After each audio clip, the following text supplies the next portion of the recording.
Welcome back to the Unscripted Pharmacist podcast for part 2 of our conversation with Dr. Anthony Chaffee.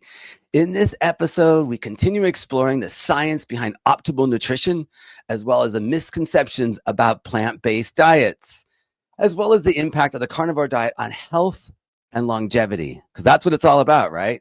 Dr. Chaffee shares some deeper insights into disease prevention, metabolic health, and performance optimization. If you thought part 1 was interesting and eye-opening, I can't wait for part 2. Let's dive in. This should be fun. Let's get the real data on the vaccine. Like, what is the actual increase in autism rates? What's the actual increase for some sort of injury? And do parents, and most importantly, does the physician know that? And where did he get that information? Total transparency in medicine is critical. And I think now what we're going through with Doge and everything is we're going to have total transparency from here forward. And we're going to know everything. So. And I think that everyone should know and should do their homework, because you can go to Open Secrets. You can go find out where your politician got his money, what year, who was it from. Same thing with Open Payments. You can find out where your doctor got his money. So when I started looking at the ADA, and I've looked at other, like, wait a minute, this study doesn't sound right? This study is an anti-meat study, for example. Okay, Loma Linda. Okay, well, there you go. Like, you know what I mean? It's like right off the bat.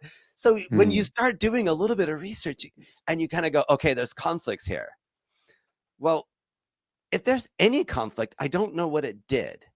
I don't know how much it changed how you behaved or how you favored one thing over another. I couldn't tell by looking at somebody going, how much of an influence was this $10,000 or whatever that money was that you received from Big Pharma? How did it affect you? Like, you've got this USDA dietary guidelines coming up in 2025, and I think 9 out of 20, I think, have admitted that they have conflicts. I think there's more that haven't even disclosed their conflicts. Why are we letting these people, like, we're so desperate for the so-called experts to weigh in and nobody else can look at this data? Why do we have to have anyone with conflicts? It's almost like you're going to have to change science to the point where it's like, okay, here's a drug. This independent company will evaluate it, and there's no incentive if it's accepted and put in the market, or is it going to get rejected? It shouldn't be up to really anybody. It should be a fair evaluation, non-biased third-party evaluation, and give us the real data. Not just sending FDA safety reports, right? So for a new drug application, like, there's so much wrong with this system that's inherent, that is broken. And I'm hoping that we're going to fix this soon, because the kids are dying. I think if the kids get healthy, then we'll get healthier. People will start moving. Chronic disease will disappear, and I'll be out of job. Good. What the heck, right? That'd be great. I'll be out of job. What are pharmacists going to do? Yeah. Well, the thing, look, go back to doing what they were doing, in the 1800s, things like that. Do we need as many of them? No, we're not going to. Will we need as many doctors? No, we won't. Right. Good. Then we'll have an abundance and people actually get healthy, and it's just like, it's. But, I think that's a good thing. I think that's a positive direction to go in, not needing as many doctors, not needing this massively bloated multi-trillion-dollar healthcare infrastructure that we have, because we have to have it because everyone is so sick. I think that there was actually 19 out of 20 of those advisors actually were. Was it 19? 19. Oh, yeah, okay. One or two guys that didn't. But they didn't. I don't think all of them had to admit their conflicts. Yeah. Well, yeah, something like that. Yeah, it's crazy. Yeah, and Fatima Stanford's on there. Fatima Stanford. She was on 60 Minutes. yeah. Right. Remember her? She got up there. Yeah, the obesity is genetic. Yeah. You just took $34,000 from Ozempic company. Come on. Well, and it's just like, why isn't that telegraphed? Well, why the reason is it's not going to be shown on the news because the news was paid by the manufacturers of, whatever to get these people on there. I went to people, I went to medical school with doctors who are now doctors. I talk to them all the time. And my buddy's like, sends me this clip. My roommate from medical school is, Yale trained radiologist and interventional radiologist.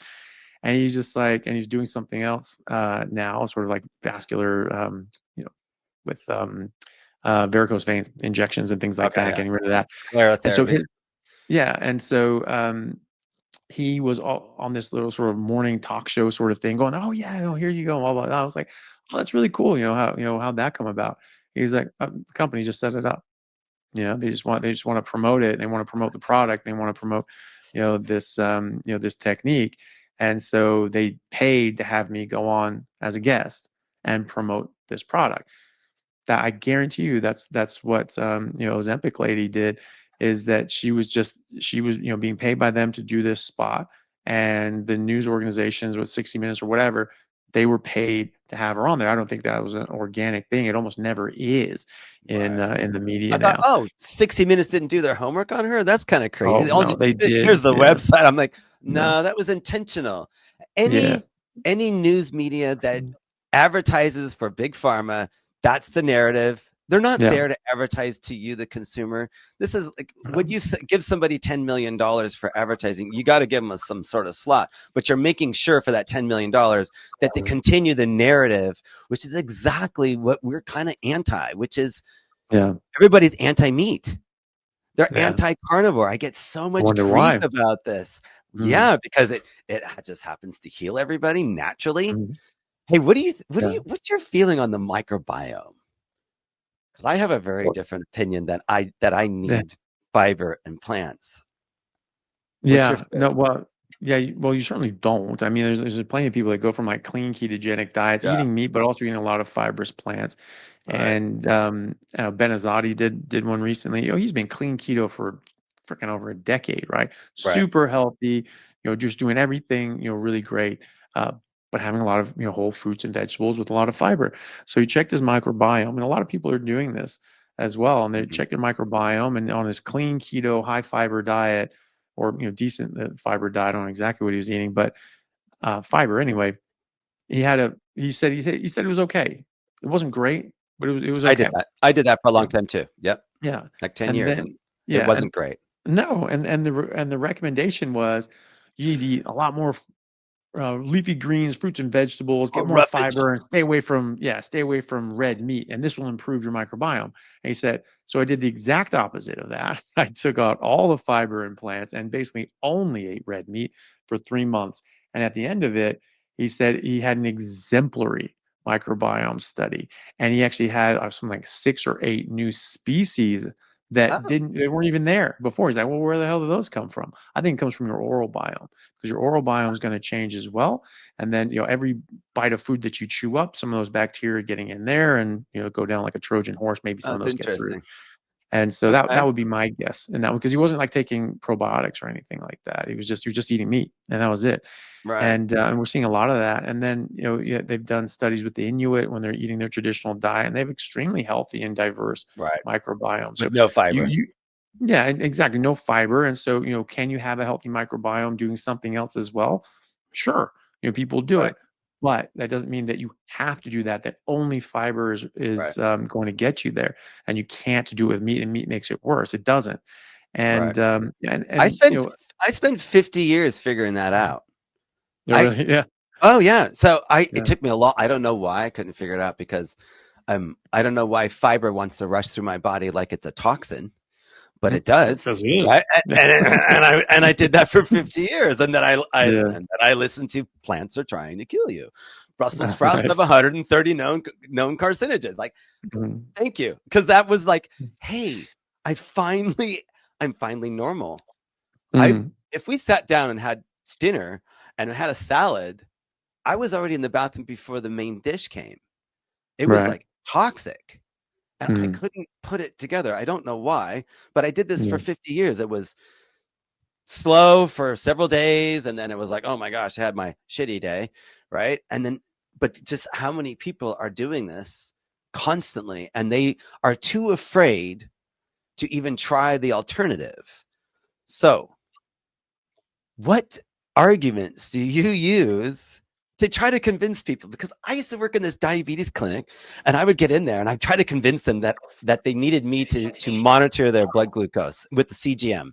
So we're giving out continuous glucose monitors for patients, and I track them. But I'd like, hey, let me convince you that you need to do a low carb, ketogenic, and maybe a carnivore diet. So I have like 20 minutes with them. I got this rant going. I would do this in COVID patients in the rooms. You're wearing that COVID mask and you're sweating like crazy, trying to explain to people, hey, the reason why you need to change your diet is this. What are some of the really good arguments that you use to convince somebody? Because oftentimes you don't have much time with the patient and they're diabetic, and you're like, hey, I can't tell you to do a balance and avoid these and get. I found that the easiest way is to say, don't eat anything that doesn't come from an animal. So that really kind of eliminates. And they start asking me like, oh, what about cottage cheese? Like, well, does it come from animal? Okay, this is really simple. Anyone can catch on to this. Yeah. So what arguments do you use? What are your most convincing arguments? Almost like David Letterman's top 10 reasons to switch to a carnivore diet for the month of March, a mini March month. I don't know.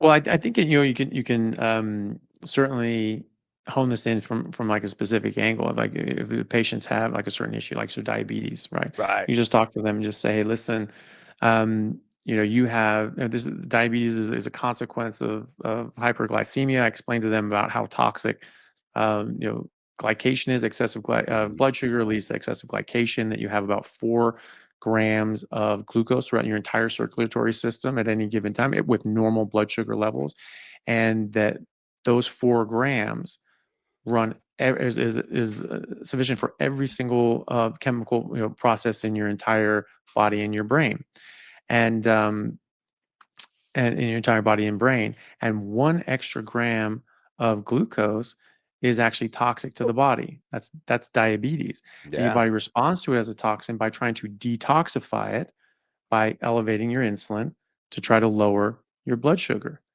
Right. And the reason being is that glucose. Hold on 1 second. Well, what's going on?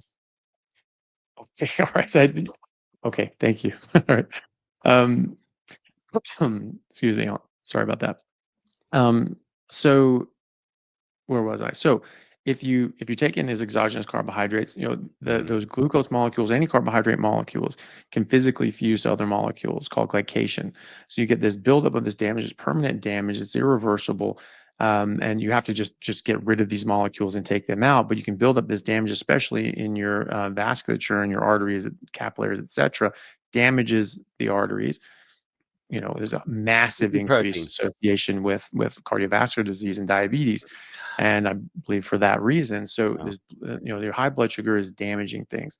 They're physically fusing, they're damaging it, and you get these advanced glycation end products, AGEs, and they literally age you. And so you're getting all the damage and consequences and side effects of having diabetes, complications of having diabetes, really come from elevated blood sugar. It destroys your vasculature, knocks off the blood supply to your different organs and your toes rot off and you have to get them cut off, and your feet get cut off. Then you get your legs amputated. Right. Destroys it. Yeah. Destroys the blood supply to the small sort of little capillaries in your kidneys. Start getting renal failure. The number 1 cause of renal failure is diabetes. Damages your retina. You get diabetic retinopathy. You go blind. You just wake up in the morning and you're blind. Alzheimer's is being called type 3 diabetes. PCOS is type 4 diabetes. You get atherosclerosis, and then eventually you just die because you're just you have nothing else left to do, and that all is a consequence of 1 extra gram of carbohydrates in your blood, and yet we are eating hundreds and hundreds of grams of carbohydrates a day, and your body is losing its mind, going like, how the hell am I supposed to deal with this? And so even when you are capable of getting your blood sugar back down, which doesn't last forever, that's what diabetes is. When it's uncontrollable, you can't keep it below that certain level. Yeah. Now it's 5 grams all the time, but you'll have way more than that. You have this massive big spike. And then it'll come back down to normal. Right. And then you have a spike and it comes back to normal. So that's the area under the curve. You're getting that area under the curve. That's damage that builds up over time. It's called the Maillard reaction, this glycative effect. When carbohydrates bind to something. We see this in browning. When we're cooking something, we cook meat or something like that, has this browning to it. That's that Maillard reaction. And so we see this, when I'm operating on a kid, there's the phrase like, "Oh, it's bone white," because bones used to be white. And so when you're Right. operating on a kid and opening up its skull, it is bleach white. So it Right. is actually like Really. bone white. White is just, startlingly white. You get to an adult, and there's a bit of a sort of a cream sort of tinge to it. There's I just a don't bit of an know. off-white sort of look. Yeah, well, Next there time I is. gash my head, I'm gonna Yeah. take a Yeah, photo. just take a look. Yeah, just wipe the blood off and then take a look. That's right. And It's kind of like an off-white, like an ivory color, or would you say yeah, it's it a starts cream color? becoming more of an ivory. Yeah. Yeah, And then when you beige. get a lot older, it can get, darker still. And then when you see like people that, like, been long-term drinkers, Yeah, smokers, not taking care of themselves, it actually has like a brown tinge to it. And really. so that's that browning. So there, and so that's happening in Even your bones. That's darker, happening huh? to all your whole body. That's going on everything. And so anyways, we see that, so that's what's happening. And that just comes from glucose. So, diabetes, we've been shown, with Virta Health, that you can reverse type 2 diabetes with a high fat, meat based ketogenic diet. You get rid of carbs, you get rid of processed foods, you just eat mostly Right. fatty meat, have some veggies if are a masochist, and then, and you're good. Right. And you just point that out to people, and they're just like, yeah, I don't want that anywhere near my body. Yeah. And See, so that's where I feel that's like they need to see it. They gotta like if I mention a food, I want Mhm. the smart, successful patient to go, yeah, I don't eat that. Not because so and so told me, like, no, I've seen the graph. That thing Mhm. spikes me. And I know that every time I spike, I increase my risk for cardiovascular disease. How many people need to understand that the A1C is worthless information? It literally is, it's garbage. You got to know what your insulin is. You need to know what your glucose variability is. You need a lot more data than just focusing on a 3 month average.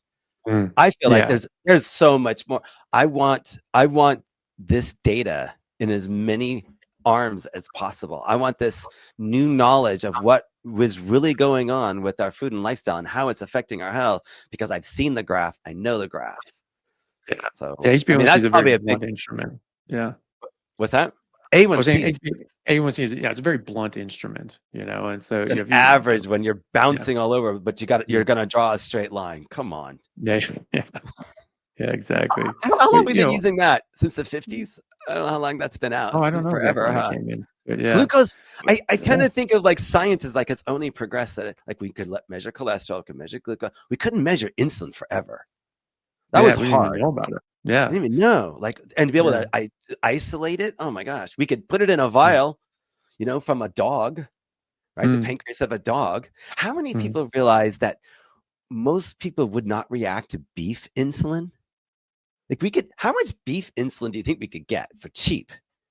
Pennies. Yeah, and yeah, and very few people would react to it, but instead we use this human recombinant because it's patentable and it's so marketable.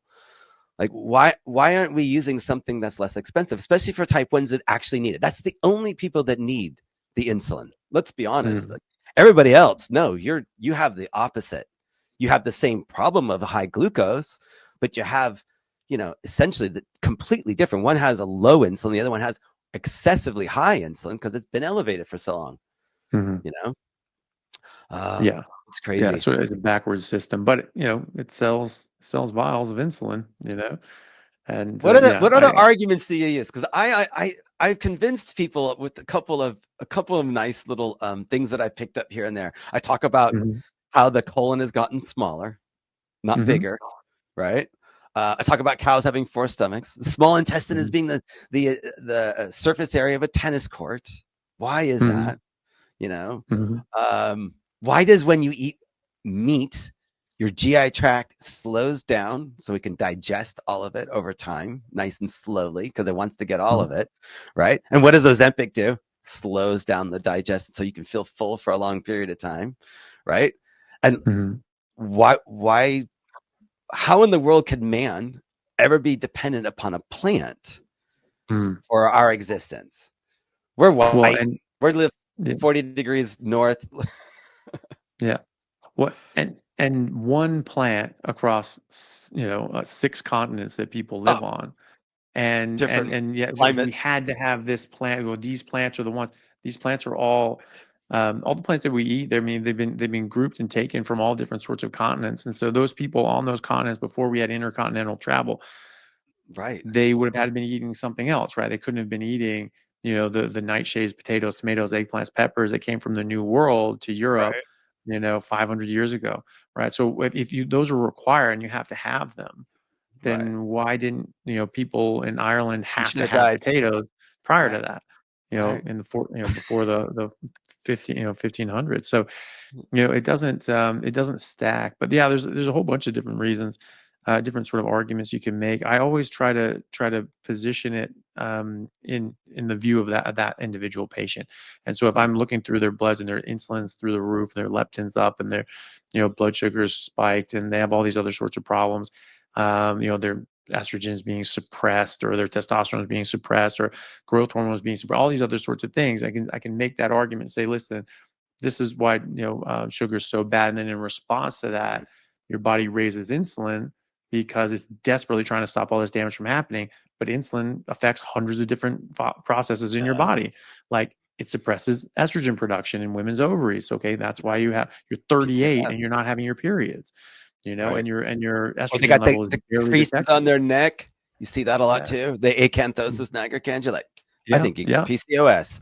I bet you got yeah. a problem with your periods. I bet you got an That's it. estrogen problem. Yeah. That's it. And so you can relay all these issues. So, well, you know, just a simple weight problem. It's just like, listen, insulin is the fat storage hormone. You know, type 1 diabetics, they don't make insulin. They cannot store fat. It doesn't make you eat 50,000 calories a day. They would not store an ounce of fat without insulin. And, you know, there's even an eating disorder in type 1 diabetics called diabulimia, where sometimes they would, you know, they just want to, like, you know, get shredded for like a, you know, party or something like that. And they just don't take their insulin. They eat whatever they want.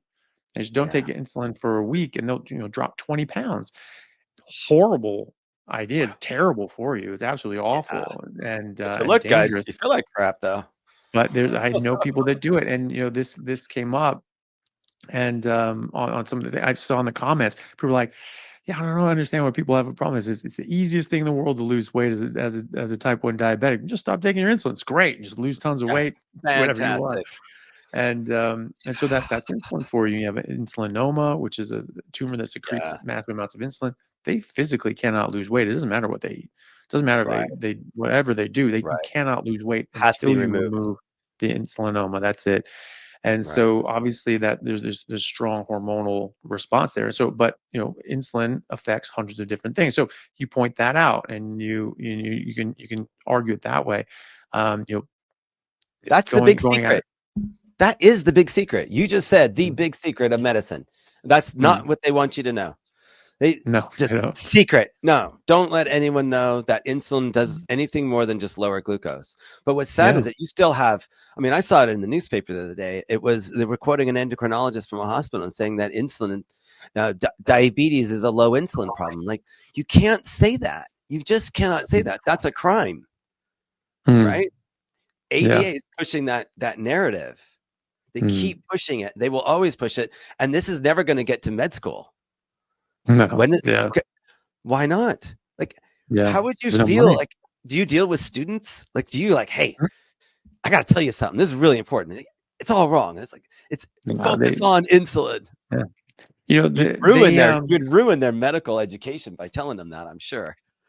you know, there are a lot of students that reached out to me, and, you know, people I talk to, and it's just like they're interested. I mean, you know, especially when you're a student, you're just like, wow, this whole new world opened up, and they're just trying to learn as much as they can, and then they Right. see like how crazy this is, and they're like, wow, that's really interesting, because no one taught Yeah. me all the studies about ketogenics. No. And I took biochemistry. You know, I mean, I have my, you know, my earlier degrees to build off of, but, you know, I wasn't taught this in medical school. Medical school is like the worst for teaching biochemistry. This is like, you know, absolutely just grade school levels Right. of biochemistry that they teach. It's so Memorizing. superficial. Right. And yeah, and it's just like, yeah, it's just so superficial. How does this relate? What is this? Why am I memorizing? What does this mean? Like, they Yeah. never talked about insulin. Oh, We well, didn't but talk they, about endocrinology. yeah. Well, all those pathways and things like that were just to show you what this pathway was, to say like, oh, and this is how, calcium channel blockers work, because they go through here and they do this thing. Yeah. You know, Right. they're only But the only why? biochemistry they're teaching you is the pharmacology, the Right. pharmacological biochemistry. Right. Right. You need to sound smart. You need to have this, paper veneer of being Memorize. educated. And so you can Mhm. talk, well, because this goes with this process and hits this, this, and this, and this, and this, and this. And people are like, my goodness, this guy is just Ah, just really so aware of smart. how the body works. Like, that's the only mechanism they know in that Yeah. pathway. They just understand how Right. drug X works in this system Right. a couple steps down the chain, and that's it. They don't But know how never. anything else Right. fits together. Yeah. The Yeah. why. Why does this person have this condition in the first place? How did this happen? Yeah. Right? Yeah. No, Like, they don't know any of that. why didn't I think like, okay, ACE inhibitors and ARBs, like the renin angiotensin aldosterone system, like, okay, memorize it. Okay, but why does this only work so great for diabetics? Like, Mm. what's the mechanism here? I think a really good book is Ben Bikman's book, Why We Get Sick. That's a great I book. Yeah. Yeah, a really good book. I mean, I think they should teach this in med school, but like, here's all the mechanisms. I love the details of the mechanisms, the how insulin causes all these various chronic disease conditions that we're just dismissing as genetic. Really, Hmm. like, Yeah. Because why aren't we looking at root cause? yeah. Well, we But know it's not genetic. I mean, because our genes haven't changed, and you cannot change your population-wide genetics in one generation in people's own lifetime. Like you're healthy here, and then like as you get going, you just get more and more sick, and it's just like, oh, but that was genetic. You're gonna have that anyway, right. and Lifestyle never comes up. It's always like, yeah, oh, I was exposed to a toxin. I must have got some mm, glyphosate I didn't know about. It's an environmental exposure thing. It's like, yeah, well, why don't you like think about and work on the one thing that you have control over, that yeah, you should feel empowered to change, and that is your lifestyle. But like, what is the right lifestyle? What is the right diet? If you listen yeah, to what they're telling you, it's a balanced diet. You got yeah, to whatever balance. that means. You Yeah, know, balance of nutrients and balance of poison. Yeah, it's yeah. perfectly Well, balanced. I'm going to balance my fat and my protein for sure. Yeah. Yeah. Well, balanced diet, really what it's supposed to mean is that you have the correct balance of essential nutrients, vitamins, minerals, proteins, and fats that you have to Not have macros. in the right balance, right? Because Right. because you don't just need Yes. X amount of grams of protein. So you can get a complete protein from plants. That's certainly fine. It's not in the right balance. They're not in the right proportions to Very each other. And typical. that and that doesn't work very well. I mean, yeah, these things weren't talked about. Like diet and lifestyle were not really talked about, except that meat's bad, fat's bad, cholesterol's bad. That was the only sort of thing that we Eat got. less, move And more, count yeah, calories, go to the gym. Just bullshit that's sort answers. of well, they didn't even say that. It just gets solidified in whatever your preconceived notions were when you go into medical school. Unless you were taught something explicit to do with that, you come out Nothing thinking changed. that you would learn that in medical school, and because I'm a doctor now, this is what it is. This is like, were you taught that in medical school? Was there any Yeah. research behind it, or was that your prejudices since you were 7, and that's what your Yeah. daddy taught you, and so that's what you're just going to push out? And now you're a medical expert, and so it's all Yeah. official. And because they're used to speaking in such an authoritative fashion, they speak authoritatively about things that they absolutely know nothing about, and there's like just um, that no evidence inertia, behind. that So, inertia and that attitude is really hurting a lot of people, because yeah. you're getting students to come to you. It is very difficult to convince a physician that patient education is where it's at. I was working in a diabetes clinic and I would do these rants, right? And I Mhm. remember working with this physician. He's like, he would let me talk to the patient for 20 minutes. And he Mhm. finally was like, you know what? I'm going to hang out and listen to what you say. I'm like, okay, cool. And Mhm. before you know, he's like, can I get a CGM too? Because in 3 Mhm. months' time, everyone's leaving the clinic. They've lost 20 pounds. They're no longer diabetic. You might as well have a gong. Like, Mhm. bang, like, hey, so and so's off insulin. Hey, fantastic, it's working, right? So they're no longer needed in the clinic. And he's like, we're graduating like 90% of our patients from our clinic. That's amazing. This Yeah. is working. Whatever you do, keep. And we were giving away these CGMs, but it wasn't. I'm like, can we do more of this? Can we support more of this? And he's like, well, it would work great under value-based medicine, but we're not doing value-based medicine, Kyle, so we don't get any reimbursement. Like, okay, well, where's the money in prevention? Why isn't there money in prevention? And all I Yeah. could think to myself is like, you know what? This information is valuable. I'm not going to give up on my quest to know and learn more. It's going to have to pay someday. It's helping my life. It's helping the lives of those around me that I'm interacting with. You know, how much more change do you think that we're going to experience before everybody starts understanding, hey, we've got a problem with insulin here. We've got a problem with our carbohydrate intake. We got a problem with mitochondrial toxins.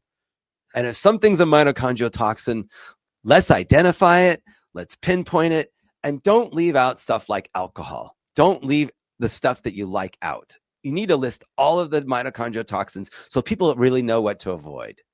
I don't know. It just seems obvious, but I think knowledge is really empowering. Like when I was like, oh man, I really like to have a glass of wine. Oh, wow. Do I really know what it's doing to me?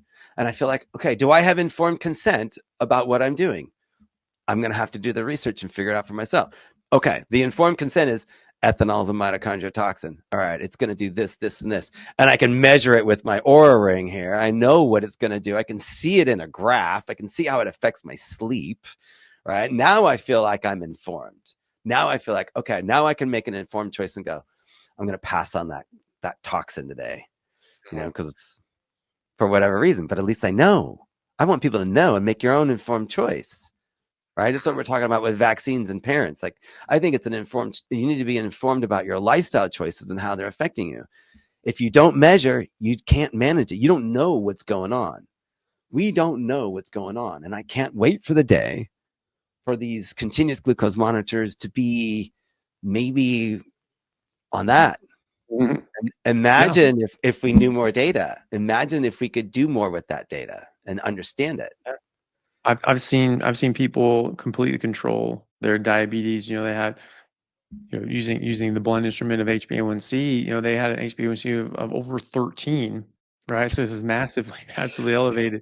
They got a CGM and they saw this like, oh, that's a spike. Okay, I'm not eating that. Eat that. Oh, that's a spike. That's a spike. And they just sort of steered themselves into a very meat-based, high-fat approach with much less carbs and things like that. So it was just, you know, a meat-predominant ketogenic diet, and they were able to get their HbA1c down into the 5s and then into the 4s just by doing this and fast, really quick, huh? Super quick. Yeah. Yes. Yeah. You're like, how did you go from like 13 down into like 6? I'm like, okay, so all those red blood cells that were responsible for your A1C of 13, those all they got recycled and they're dead. All the new ones have little exposure to any glucose whatsoever. I'm like, yeah, you can see complete reversal in 3 months. 90 that's pretty crazy. 10 weeks. Like, wow, what the heck happened? And I know that's what they were doing in the Verta Health study. They had massive improvements in 10 weeks. Yeah. Over 50% reverse their diabetes. Yeah, which is amazing, you know. And you know, the thing is that, you know, this isn't really taught in medical school, that, you know, diet and lifestyle plays this big role, but it is in genetics. I mean, like I thankfully had an actual educate. This is sort of the problem with doing medical school as an undergraduate sort of degree. Most of the rest of the world has an undergraduate degree program. They have no education to speak of. They got a high school education. And then they went to a trade school. Medical school is a trade school. Law school is a trade school. You are learning a trade. You're learning how to do a job, and like it's supposedly a scientifically based trade, but it is a trade. Like let's not confuse the issue. I consider mine like an infomercial, a very expensive long infomercial. Like, okay, this is how this stuff works. Yeah. Oh, yeah. And I thought like, oh, this is so useless. Yeah. It's like, this really didn't help. I learned more outside of my pharmacy school than I did in it. Stuff that I went to pharmacy school because I really wanted to be like a clinical pharmacist working in a hospital. And that's how I got my experience. Like, I love critical care. I love infectious disease. I can see like cause and effect. It's perfect. But when you start looking at like chronic disease, and here you are, a pharmacist dispensing a drug that you know doesn't help, right? How many patients have I had at the counter and I'm like, here's your Lipitor prescription, here's your atorvastatin, your cholesterol lowering med. as they're slurring their speech, and I think that they've had a stroke. Like, hey, are you always like this? Is this how you normally? This is like, do you have difficulties with brain fog and getting the words out? Oh yeah. And the muscle aches. My doctor just said it was just normal aging. I'm like, no, this could be the medication that you're on. You need to really evaluate this a little bit more carefully, right? Here I am dispensing something that I know is not healthy, especially for a woman. Women, why did they get thrown in with the group of men when it comes to cholesterol lowering? Like, come on. So it's been difficult because you're a pharmacist. You're all about chronic disease and trying to help people with chronic disease. I'm thinking that the doctor and the patient have had these long conversations about their chronic disease or condition and how it affects them. I didn't realize that they're only spending just a few minutes, like 3 or 4 minutes, and you're out the door and it's rush, rush, rush. And the time that like, here's your lab, a year apart, and you're going to do some sort of intervention during that 1 year time span. This is not enough. I mean, you need more data. You need data like next month. You need to see if what you're doing is having an impact and moving things in the right direction. And that's kind of where I feel like if we can make interventions like with the continuous glucose monitor, you can make interventions and you're going to see an outcome within like a week. Hey, if I do a ketogenic fasting diet and I get my ketones up and my glucose down, yeah, you're going to feel amazing after a short period of time. Once you get off sugar, right? If you're addicted to sugar, but once you get off that, I'm going to see your data. Your ketones are going to go up. Your glucose is going to go down. Your variability is going to start flattening out. Nothing flattens out of glucose like meat, carnivore. It doesn't bounce much at all. Like, man, I don't think we're really designed to have a glucose much above 90. Like, no, when not. you're always in a mild state of ketosis. Yeah. But when people realize that and they see what that looks like on their graph, they're like, okay, I'm not going to eat these foods. I'm going to keep my ketones up. I got somebody looking over my shoulder. He's going to say good job or, do better or something like that. There's some accountability, right? But I'm saying that we have the science and the technology to be able to make changes and adopt those changes and see those benefits within a short period of time, not a year, not the year out. Like, I think that's ridiculous. That's not managing anybody. They're just managing disease and symptoms and just adding more meds. Oh, you got this problem. There's 4 more meds. What's the average? What average person's on 3 different blood pressure meds, right? We got 3 different mechanisms rolling. Diuretic, typically maybe a beta blocker, an ACE inhibitor, or an ARB. Like, that's what everybody ends up. That's just going to be the progressive disease for your hypertension that's caused by your lifestyle. Holy crap. Why aren't we drawing insulin levels? Why aren't we making the connection between hyperinsulinemia and cardiovascular disease? When's that going to happen? When is the AHA and the ADA going to get out of the way? Yeah. Well, even with genetic, I mean, let's say things are genetic, like they don't talk about this in medical school much, but because I had an actual undergraduate degree and actually had an education, I didn't just go to a trade school. I took genetics. I had a whole year of genetics, and we talked about this. It's called penetrance, right? So you have a genetic, you have a genetic predisposition for something, and then you have with identical twins, you have one of those twins has this expression as a phenotype for this genetic variation. The other twin has that same genetic variation, right, but only 60% of the time they also get the phenotypical expression of that genetic disorder. So that's penetrance. So there's a 60% penetrance, right, in the case of that example. And so, it's like, well, yes, there's a genetic, predisposition and an environmental trigger. And if you don't have the genetic predisposition, doesn't matter if you get exposed to the trigger, you're not going to get the problem. And if you don't have the genetic, and if you do have the genetics, but you don't get the trigger, you won't get the problem. So, that's just a well understood mechanism. Now, there are things that are entirely environmental, and there's some things that you may have a genetic predisposition that will make you more susceptible to that environmental exposure, toxin, whatever. But that's sort of the relationship. I mean, just saying, no, it's 100% genetic. There are very, very few things that are 100% genetic. Right. we're talking about the complexity of health and the chronic disease that's just increasing. You can't just say, oh, genetic, just unilateral, it's just binary. You have it or you don't. That doesn't make sense, especially for like the obesity thing. If obesity was just genetic, if we were just like hippos, we would all look like hippos, and that wouldn't be obese.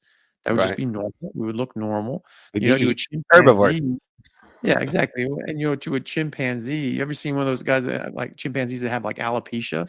They've got like 1% body fat. They are just I know that shredded, shredded right? 3%. I know that's Yeah, look it's at like us. That's yeah. So 40%. they look at us like, God, yeah, well, but they might look at us at like 6%, 10%, and be like, God, well, a bunch of hippos, just fat asses, And we look at a hippo going like, what? But that's their natural state, right?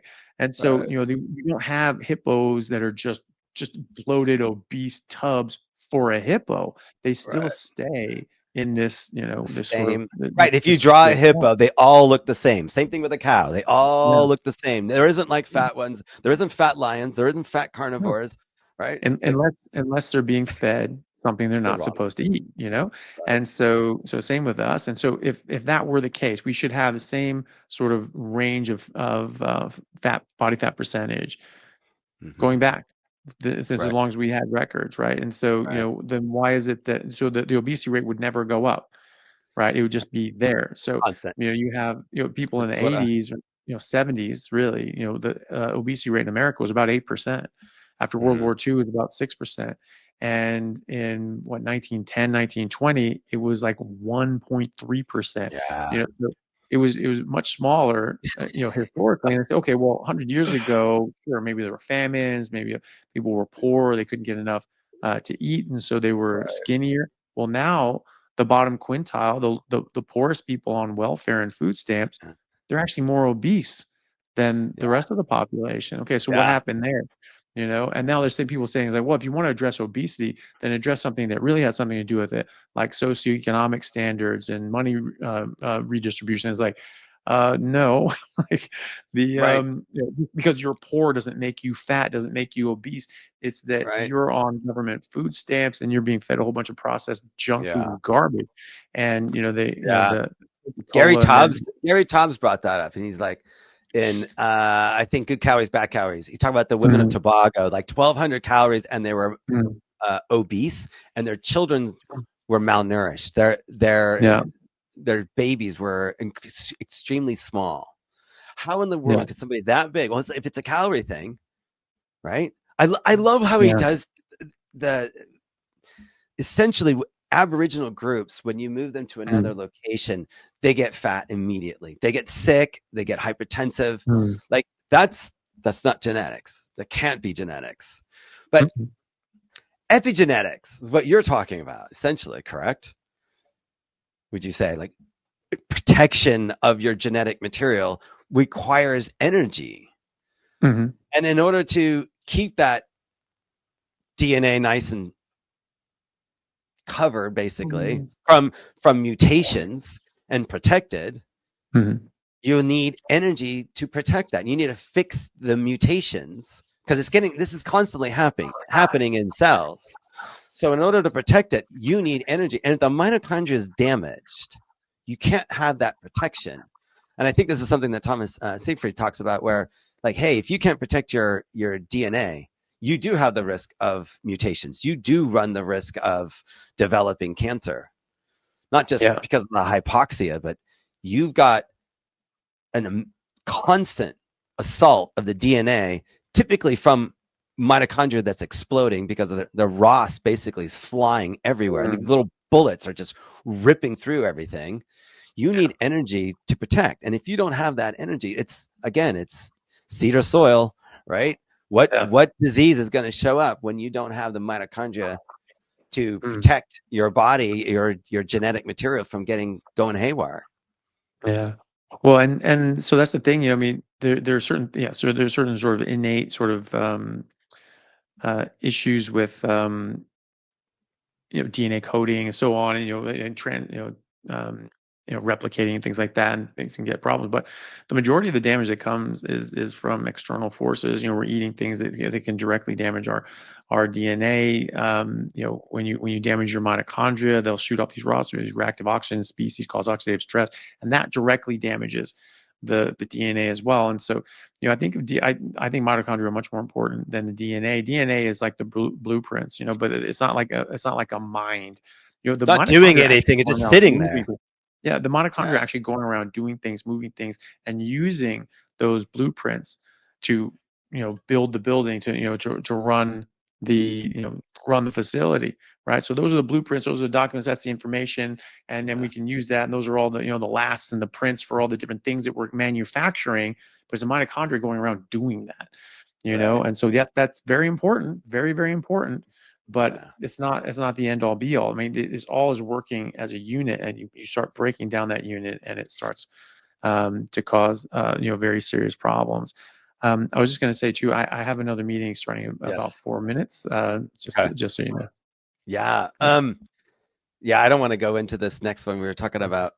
You were talking about. I think I don't know if it's you or somebody else. We're talking about the mitochondria haploids, where they like where the origin of the mitochondria is, and its DNA that we carry from. I think it's maternal, right? Maternal DNA of mitochondria. Well, for the mitochondria kind of trace back to Africa, right? Yeah. So the mitochondria themselves, but the thing is that we actually store a lot of the original mitochondrial DNA in our DNA, and so you actually do get source materials for mitochondria in DNA in the nucleus, but certainly the mitochondria themselves, we get those from our mother. Yeah, that's cool. I think it's fascinating. Like here is the origin of humanity. Like this is where these mitochondria, this is where all this DNA material went, right? And here you are, right? It's just I don't know. I love the topic of evolution. I wanted to get into it deeper with you, but no, this was really good. I really appreciate you coming on and talking to us about. No problem. This is wonderful. Yeah, thank you so much. Good luck with your clinic. I think it's gonna. How long you been doing it up there? You're in Seattle, right? And where I'm actually in Australia. But yeah. I'm just visiting Seattle at the moment, just seeing my folks. And, okay, gotcha. But I'm actually still seeing patients, so I work at like 5 p.m. So I see because that's like 9 a.m. there. Sorry, I thought you were okay. All right, well, I'm glad that we got to be able to meet up like this. This is fantastic. Well, thank you, Dr. Chaffee. I appreciate it. You're very welcome. Great to see you.